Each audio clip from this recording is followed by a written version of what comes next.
Passengers നമ്മുടെ വീട്ടിലെത്തി. ഇനി 2 വീലർ പാസഞ്ചേഴ്സ് ഇല്ലേ, ഇതിൽ കൂടുതൽ ഞാൻ റാഷ്നെസ് കണ്ടേക്കുന്നത് ഡ്രൈവിങ്ങിൽ.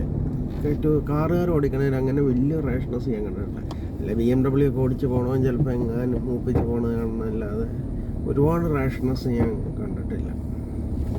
അധികം ഈ ടൂ വീലർ ഡ്രൈവേഴ്സിലാണ് ഞാൻ റാഷ്നെസ് അധികം കാണാറില്ല. മോസ്റ്റ് പ്രോബ്ലി അവർ പോയി എവിടെയെങ്കിലും കുത്തു വന്നിട്ട് അവർ മറ്റവൻ്റെ പുറത്തേക്ക് ഇടും. അതാണ് കൂടുതലും നടക്കുന്നത് കേരളത്തിൽ. റോഡിൽ ഏറ്റവും മോശമായിട്ട് ഡ്രൈവ് ചെയ്യുന്ന ഒരു പാർട്ടി ടൂ വീലർ ഡ്രൈവേഴ്സും പിന്നെ പ്രൈവറ്റ് ബസ്, KSRTC ബസ്. അതിന് പ്രധാന കാരണം അവർ 8 മണിക്കൂർ റോട്ടിലുണ്ട്. അത് 8 മണിക്കൂർ റോട്ടിലിരിക്കുമ്പോൾ ആൾക്കാരും ഭ്രാന്തെടുക്കും. പിന്നെ ഓട്ടോറിക്ഷക്കാർ അവരും കൂടുതൽ സമയം റോട്ടിലുണ്ട്. എന്നാൽ ടാക്സിക്കാർ വളരെ ഡീസൻ്റായിട്ട് ഓടിക്കണേ. ഈ ടൂറിസ്റ്റ് ടാക്സി ഓടിക്കണവരിൽ വളരെ ഡീസൻ്റായിട്ട് ഓടിക്കണം, വളരെ പെർഫെക്റ്റായിട്ടും ഡീസൻ്റായിട്ട് ഓടിക്കണം.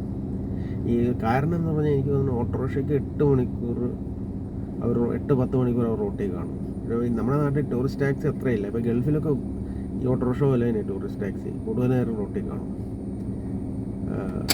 ഗൾഫിലൊക്കെ കൂടുതൽ നേരം റോട്ടിൽ കാണും. പക്ഷേ നമ്മുടെ നാട്ടിലങ്ങനെ കൂടുതൽ നേരം ഇല്ല. കാരണം ടൂറിസ്റ്റ് ടാക്സി ആളുകൾ ചിലപ്പോൾ ഒരു ദിവസം ഉണ്ടെങ്കിൽ അവർക്ക് ചിലപ്പോൾ 2-3 മണിക്കൂർ അവർക്ക് ഓട്ടം കാണും, 1-2 മണിക്കൂർ ഓട്ടം കാണും. ബാക്കി 2 or 3 hours അവർക്ക് മാക്സിമം ഓട്ടം കാണും ഒരു ദിവസം ടൂറിസ്റ്റ് ടാക്സി. ബാക്കിയുള്ള സമയം പുള്ളി റെസ്റ്റ് ചെയ്യായിരിക്കും. മറ്റേ യൂബറിന് കാണും ഓട്ടം കണ്ടിന്യൂസ്. ഞാൻ നോർമൽ ടൂറിസ്റ്റ് ടാക്സിക്ക് ഓട്ടം കുറവായിരിക്കും. യൂബറിന് കാണും. യൂബറിന് ഇപ്പോൾ വന്നു കഴിയുമ്പോൾ അടുത്ത് കാണും അവരും ഈ പറഞ്ഞോട്ട് ഓട്ടോറിക്ഷ പോലെയുള്ള ഇഷ്യൂസ് ഉണ്ട്. അപ്പോൾ ഈ 8 മണിക്കൂർ 10 മണിക്കൂറാണ് അധികം പ്രശ്നം ഉണ്ടാക്കുന്നത് 4 വീലർ ഓടിക്കണേൽ. ഒരു 8 മണിക്കൂർ 10 hours കണ്ടിന്യൂസ് ഡ്രൈവ് ചെയ്യുന്ന ആൾ മറ്റ് നോർമൽ കാർ ഓടിക്കുന്നവർ അത്ര വലിയ പ്രശ്നം ഞാൻ കണ്ടിട്ടില്ല റോട്ടിൽ. പിന്നെ ഞാൻ കണ്ടേക്കുന്നത് 2 വീലേഴ്സ് ഓടിക്കുന്നവരെയാണ്. പിന്നെ ഈ KSRTC ബസ്സുകാർ അവർ കുറച്ച് റാഷ്നെസ് കൂടുതലാണ്. KSRTC ബസ്, പ്രൈവറ്റ് ബസ് അവർക്ക് കുറേ ടൈം ഷെഡ്യൂൾ കാണായിരിക്കും. അതായത് അരമണി. പിന്നെ ഈ ഇതില്ലേ ഈ ടിപ്പർ ലോറി ഓടിക്കണവർ. അപ്പോൾ ടിപ്പർ ലോറിക്ക് പൈസ എങ്ങനെയാണെന്ന് വെച്ചാൽ ഒരു ദിവസം 10 ലോഡ് അടിച്ച് കഴിഞ്ഞാൽ കാശ് കൂടുതലാണ്.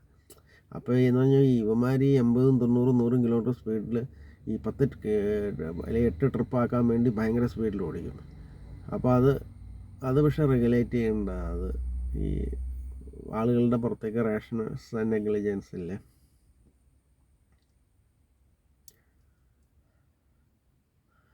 സ്പീഡ് ഗവർണർ എന്തെങ്കിലും മിക്കലും വർക്ക് ചെയ്യില്ലേ സ്പീഡ് ഗവർണേഴ്സ്, അത് അവർ ഓഫ് ചെയ്തിട്ടുണ്ടാവും.